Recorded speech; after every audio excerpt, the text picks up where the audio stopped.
ओम शांति 11/11/2024 के साकार अनमोल धारणा युक्त ईश्वरीय महावाक्य। मीठे बच्चे, अपने ऊपर पूरी नज़र रखो। कोई भी बेकायदे चलन नहीं चलना। श्रीमत का उल्लंघन करने से गिर जाएंगे। क्वेश्चन: पदम पति बनने के लिए कौन सी खबरदारी चाहिए? आंसर है सदैव ध्यान रहे, जैसा कर्म हम करेंगे हमें देख और भी करने लगेंगे। किसी भी बात का मिथ्य अहंकार ना आए। मुरली कभी भी मिस ना हो। मनसा वाचा कर्मणा, अपनी संभाल रखो। यह आंखें धोखा ना दें तो पद्मों की कमाई जमा कर सकेंगे। इसके लिए अंतर्मुखी होकर बाप को याद करो और विकर्मों से बचे रहो। बाप को याद करो और विकर्मों से बचे रहो। ओम शांति। रूहानी बच्चों को बाप ने समझाया है, यहाँ तुम बच्चों को इस ख्याल से ज़रूर बैठना होता है, यह बाबा भी हैं, टीचर और सतगुरु भी हैं, और यह भी महसूस करते हो बाबा को याद करते करते पवित्र बन पवित्र धाम में जाकर के पहुँचेंगे। बाप ने समझाया है, परम धाम से ही तुम नीचे उतरते हो, उसका नाम ही है पवित्र धाम। सतो प्रधान से फिर सतो रजो तमो में अभी तुम आए हो, तो समझते हम नीचे ही गिरे हुए हैं, अर्थात वैशाल्य में हैं। भल तुम संगम युग पर हो, परंतु ज्ञान से तुम जानते हो कि हमने किनारा किया हुआ है। फिर भी अगर हम शिव बाबा की याद में रहते हैं तो शिवालय दूर नहीं। शिव बाबा को याद नहीं करते तो शिवालय बहुत दूर है।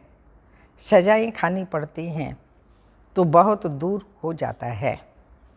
तो बाप बच्चों को कोई जास्ती तकलीफ नहीं देते हैं। एक तो बार बार कहते हैं मनसा वाचा कर्मणा पवित्र बनना है।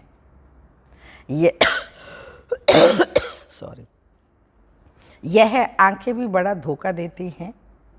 इनसे बहुत संभल करके चलना होता है। बाप ने समझाया है कि ध्यान और योग बिल्कुल अलग है। योग अर्थात याद। आंखें खुली होते भी तुम याद कर सकते हो। ध्यान को कोई योग नहीं कहा जाता। भोग भी ले जाते हैं, डायरेक्शन अनुसार ही जाना है। इसमें माया भी बहुत आती है। माया ऐसी है जो एकदम नाक में दम कर देती है। जैसे बाप बलवान है, वैसे माया भी बड़ी बलवान है। इतनी बलवान है जो सारी दुनिया को वैशाल्य में ढकेल दिया है। इसलिए इसमें बहुत खबरदारी रखनी होती है। बाप को बेकायदे चलन अच्छी नहीं लगती। बाबा को कायदे अनुसार याद करना चाहिए। बेकायदे कोई काम किया तो एकदम गिरा देती है। ध्यान आदि की कभी कोई भी इच्छा नहीं रखनी है। इच्छा मात्रम अविद्या। बाप तुम्हारी सब मनोकामनाएं बिगर मांगे पूरी कर देते हैं, अगर बाप की आज्ञा पर चले तो। अगर बाप की आज्ञा ना मान उल्टा रास्ता लिया तो हो सकता है स्वर्ग के बदले नरक में गिर जाएं। गायन भी है, गज को ग्राह ने खाया। बहुतों को ज्ञान देने वाले, भोग लगाने वाले आज है कहाँ? क्योंकि बेकायदे चलन के कारण पूरे मायावी बन जाते हैं। डीटी बनते बनते डेविल बन जाते हैं। तो बाप जानते हैं बहुत अच्छे पुरुषार्थी जो देवता बनने वाले थे वह असुर बन असुरों के साथ ही रहते हैं, ट्रेटर हो जाते हैं, बाप का बनकर फिर माया के बन जाते, उन्हें ट्रेटर कहा जाता है। अपने ऊपर नजर रखनी होती है, श्रीमत का उल्लंघन किया तो यह गिरे, पता भी नहीं पड़ेगा। बाप तो बच्चों को सावधान करते हैं, कोई ऐसी चलन ना चलो जो रसातल में पहुंच जाओ। कल भी बाबा ने समझाया, बहुत गोप हैं, आपस में कमेटियाँ आदि बनाते हैं, जो कुछ करते हैं श्रीमत के आधार बिगर ही करते हैं तो डिससर्विस करते हैं, बिगर श्रीमत करेंगे तो गिरते ही जाएंगे। बाबा ने शुरू में कमेटी बनाई थी तो माताओं की बनाई थी, क्योंकि कलश तो माताओं को ही मिलता है ना। वंदे मातरम गाए हुए हैं। अगर गोप लोग कमेटी बनाते हैं तो वंदे गोप तो गायन नहीं है ना। श्री मत पर नहीं तो माया के जाल में फंस पड़ते हैं। बाबा ने माताओं की कमेटी बनाई, उन्हों के हवाले सब कुछ कर दिया। पुरुष अक्सर करके देवाला मारते हैं, स्त्रियां नहीं, तो बाप भी कलश माताओं पर ही रखते हैं। इस ज्ञान मार्ग में माताएं भी देवाला मार सकती हैं। पद्मा पदम भाग्यशाली तो बनने वाले हैं, वह माया से हार खाकर देवाला मार नहीं सकते। इसमें स्त्री पुरुष दोनों देवाला मार सकते हैं और मारते भी हैं। कितनी हार खा कर के चले गए, गोया देवाला मार दिया ना। बाबा की श्रीमत पर नहीं चले, आज्ञा का उल्लंघन किया, तो बाबा ने कहा वो स्त्री है या पुरुष है, दोनों ने दिवाला मारा तो चले गए। तो यहाँ पर ऐसा नहीं है, लेकिन फिर भी बाबा ने माताओं के सर पर कलश रखा है। माताएं फिर भी यज्ञ संभालने में सक्षम हैं और वो यज्ञ संभालती हैं। बाबा तो जानी जाननहार है, बाबा को पता है किसके लिए क्या मुझे करना है। तो बाबा ने कहा कि बाप समझाते हैं कितने हार खाकर चले गए, गोया देवाला मार गए ना। तो बाप समझाते हैं भारतवासियों ने तो पूरा दिवाला मारा है। माया कितनी ज़बरदस्त है जो समझ भी नहीं सकते कि हम क्या थे, कहाँ से एकदम नीचे आकर गिरे हैं। यहाँ भी ऊंच चढ़ते चढ़ते फिर श्रीमत को भूल अपनी मत पर चलते हैं तो दिवाला मार देते हैं। वो लोग तो दिवाला मारते फिर 5-7 वर्ष खड़े हो जाते हैं। यहाँ तो 84 जन्मों का दिवाला मारते हैं तो ऊंच पद पा न सके, दिवाला मारते ही रहते हैं।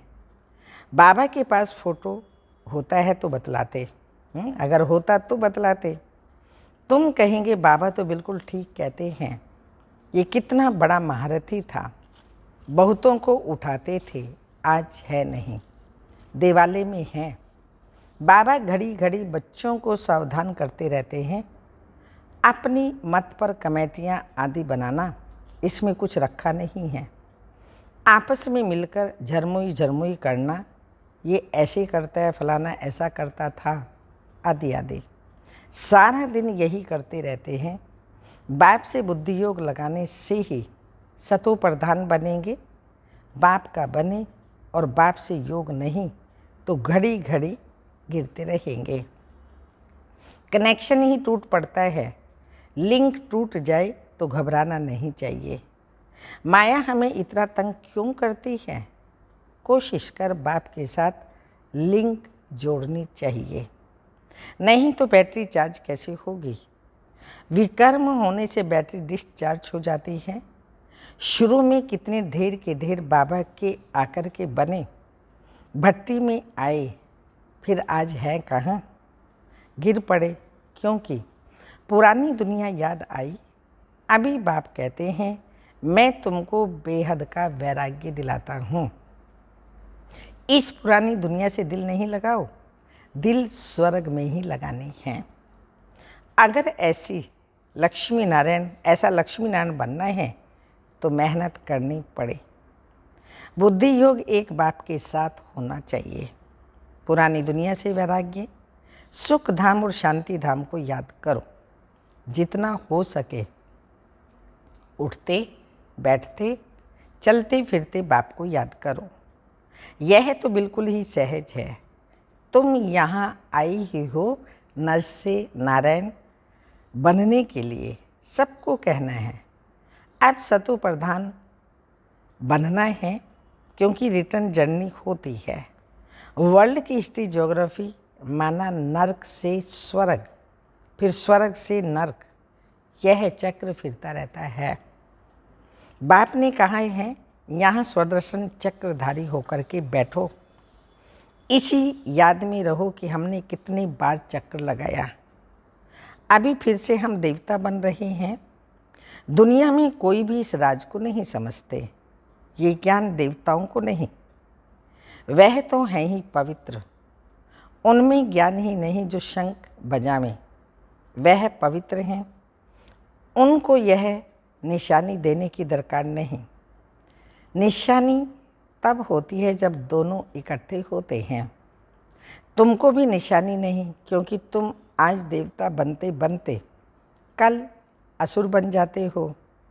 बाप देवता बनाते हैं और माया असुर बना देती है। बाप जब समझाते हैं तब पता पड़ता है सचमुच हमारी अवस्था गिरी है। कितने बेचारे शिव बाबा के खजाने में जमा कराते फिर मांग करके असुर बन जाते हैं। इसमें योग की ही सारी कमी है। योग से ही पवित्र बनना है। बुलाते भी हो बाबा आओ, हमें पतित से पावन बनाओ, जो हम स्वर्ग में जा सके। याद की यात्रा में ही पावन बन ऊंच पद पा सकेंगे। जो नर से बाबा ने कहा जो मर जाते हैं फिर भी जो कुछ सुना तो शिवालय में तो आ ही जाएंगे। पद भल कैसा भी पाए, एक बार याद किया तो स्वर्ग में आएंगे जरूर। बाकी ऊंच पद पा न सके। स्वर्ग का नाम सुनकर खुश नहीं हो जाना चाहिए। फेल हो पाई पैसे का पद पा लिया, इसमें खुश नहीं हो जाना है। फीलिंग तो आती है ना, मैं नौकर हूँ। पिछाड़ी में तुम्हें सब साक्षात्कार होंगे कि हम क्या बनेंगे, हमसे क्या विकर्म हुआ जो ऐसी हालत हुई। मैं महारानी क्यों नहीं बनी? तो कदम कदम खबरदारी से चलने से तुम पदम पति बन जाते हो। मंदिरों में देवताओं को पदम की निशानी दिखाते हैं तो दर्जे में फ़र्क तो हो जाता है ना। आज की राजाई का कितना दबदबा रहता है तो अल्पकाल का। सदा काल के राजा तो बन ना सके। तो अभी बाप कहते हैं तुम्हें लक्ष्मी नारायण बनना है तो पुरुषार्थ भी ऐसा करना है। कितना हम औरों का कल्याण करते हैं, अंतर्मुखी हो कितना समय बाबा को याद करते हैं। अभी हम जा रहे हैं अपने स्वीट होम में, फिर जाएंगे सुख धाम में। यह सब ज्ञान का मंथन अंदर में चलता रहे। बाप में ज्ञान और योग दोनों है ना, तुम्हारे में भी होना चाहिए। जानते हो हमें शिव बाबा पढ़ाते हैं तो ज्ञान भी हुआ और याद भी हुई। ज्ञान और योग दोनों साथ साथ चलता है। ऐसा नहीं योग में बैठो बाबा को याद करते रहो और नॉलेज भूल जाए। बाप योग सिखलाते हैं तो नॉलेज भूल जाते हैं क्या? सारी नॉलेज उनमें रहती है। तुम बच्चों में भी नॉलेज होनी चाहिए। पढ़ना चाहिए। जैसा कर्म मैं करूँगा मुझे देख और भी करेंगे। मैं मुरली नहीं पढ़ूँगा तो और भी नहीं पढ़ेंगे। मिथ्य अहंकार आ जाता है तो माया झट वार कर लेती है। कदम कदम बाप से श्रीमत लेते रहना है, नहीं तो कुछ न कुछ विकर्म बन जाते हैं। बहुत बच्चे भोले करते बाप को बताते नहीं तो अपने ही सत्यानाश करते हैं। गफलत होने से माया थप्पड़ लगा देती है, वर्थ नोट पेनी बना देती है। अहंकार में आने से माया बहुत विकर्म कराती है। बाबा ने ऐसे थोड़ी कहा है, ऐसी ऐसी पुरुषों की कमेटियाँ बनाओ। कमेटी में एक दो समझू शानी बच्चियाँ जरूर होनी चाहिए जिनकी ही राय पर काम हो। कलश तो लक्ष्मी पर रखा जाता है। गायन भी हैं, अमृत पिलाते थे, फिर कहाँ यज्ञ में विघन भी डालते थे। अनेक प्रकार के विघन डालने वाले हैं। सारा दिन यही झरमुई झंगमुई की बातें करते रहते हैं। ये बहुत खराब है। कोई भी बहुत बात हो तो बाप को रिपोर्ट करनी चाहिए। सुधारने वाला भी एक बाप ही है ना। तुम अपने हाथ में ला नहीं उठाओ, तुम बाप की याद में रहो, सभी को बाप का परिचय देते रहो। ऐसा तब बन सकेंगे। सबको बाबा का परिचय देंगे, बाबा की याद में रहेंगे, तब लक्ष्मी नारायण समान बन सकेंगे। माया बहुत कड़ी है, किसी को नहीं छोड़ती। सदैव बाप को समाचार लिखना चाहिए, डायरेक्शन लेते रहना चाहिए। यूँ तो डायरेक्शन सदैव मिलते ही रहते हैं। ऐसे तो बच्चे समझते हैं बाबा ने तो आप ही इस बात पर समझा दिया। बाबा तो अंतर्यामी हैं। बाबा कहते हैं नहीं, मैं तो नॉलेज पढ़ाता हूँ, इसमें अंतर्यामी की तो बात ही नहीं है। हाँ, ये जानता हूँ कि यह सब मेरे बच्चे हैं। हर एक शरीर के अंदर मेरे बच्चे हैं, बाकी ऐसे नहीं। बाप सभी के अंदर में विराजमान हैं। मनुष्य तो उल्टा ही समझ लेते हैं। बाप कहते हैं मैं जानता हूँ कि सभी तख्त पर नहीं बैठेंगे। आत्मा विराजमान है, यह तो कितनी सहज बात है। सभी चैतन्य आत्माएं अपने अपने तख्त पर बैठी हैं, फिर भी परमात्मा को सर्वव्यापी कह देते हैं। यह है एकज्य भूल। इस कारण ही भारत इतना गिरा हुआ है। तो बाप कहते हैं तुमने मेरी गिलानी की, विश्व के मालिक बनाने वाले को तुमने गाली दी। इसलिए बाप कहते हैं यदा यदा ही धर्मस्य है गलानी भवते भारत। बाहर वाले सर्वव्यापी का ज्ञान भारतवासियों से ही सीखते हैं। जैसे भारतवासी उनसे हुनर सीखते हैं, वह फिर उल्टा सीखते हैं।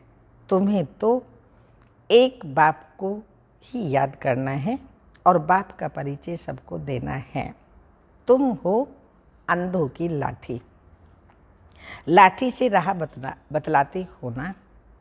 अच्छा, मीठे मीठे सिक्की लदे बच्चों प्रति माता पिता बाप दादा का याद प्यार। Good morning, diamond morning. रूहानी बाप की रूहानी बच्चों को नमस्ते। हम रूहानी बच्चों की रूहानी माता पिता बाप दादा को याद प्यार। गुड मॉर्निंग, डायमंड मॉर्निंग, ओम नमस्ते। धारणा के लिए मुख्य सार है बाप की आज्ञा अनुसार हर कार्य करना है। कभी भी श्री मत का उल्लंघन ना हो, तभी सर्व मनोकामनाएं बिना मांगे पूरी होंगी। ध्यान दीदार की इच्छा नहीं रखनी है, इच्छा मात्रम अविद्या बनना है। सेकंड पॉइंट, आपस में मिलकर जंगमुई झंगमुई एक दूसरे का परचिंतन नहीं करना है। अंतर्मुखी हो अपनी जांच करनी है कि हम बाबा की याद में कितना समय रहते हैं। ज्ञान का मंथन अंदर चलता है। वरदान, हर आत्मा के संबंध संपर्क में आते सबको दान देने वाले महादानी वरदानी भव। स्पष्टीकरण, सारे दिन में जो भी संबंध संपर्क में आए उसे कोई ना कोई शक्ति का, ज्ञान का, गुणों का दान दो। आपके पास ज्ञान का भी खजाना है तो शक्तियों और गुणों का भी खजाना है, तो कोई भी दिन बिना दान दिए खाली ना जाए। तब कहेंगे महादानी। दान शब्द का रूहानी अर्थ है सहयोग देना। तो अपनी श्रेष्ठ स्थिति के वायुमंडल द्वारा और अपनी वृत्ति के वाइब्रेशंस द्वारा हर आत्मा को सहयोग दो, तब कहेंगे वरदानी। स्लोगन, जो बाप दादा और परिवार के समीप है उनके चेहरे पर संतुष्टता, रूहानियत और प्रसन्नता की मुस्कुराहट रहती है। जो बाप दादा परिवार के समीप है उनके चेहरे पर संतुष्टता, रूहानियत और प्रसन्नता की मुस्कुराहट रहती है। अव्यक्त इशारा, कितनी भी रुकावटें आएं लेकिन एक बल, एक भरोसे के आधार पर सफलता मिलती रही है और मिलती रहेगी। जहाँ सर्वशक्तिमान साथ है वहाँ यह छोटी छोटी बातें ऐसी समाप्त हो जाती हैं जैसे कुछ भी नहीं है। असंभव भी संभव हो जाता है, क्योंकि सर्वशक्तिमान के बच्चे बन गए ना, तो मक्खन से बाल समान सब बातें सिद्ध हो जाती हैं। मक्खन से बाल समान सब बातें सिद्ध हो जाती हैं। ओम शांति।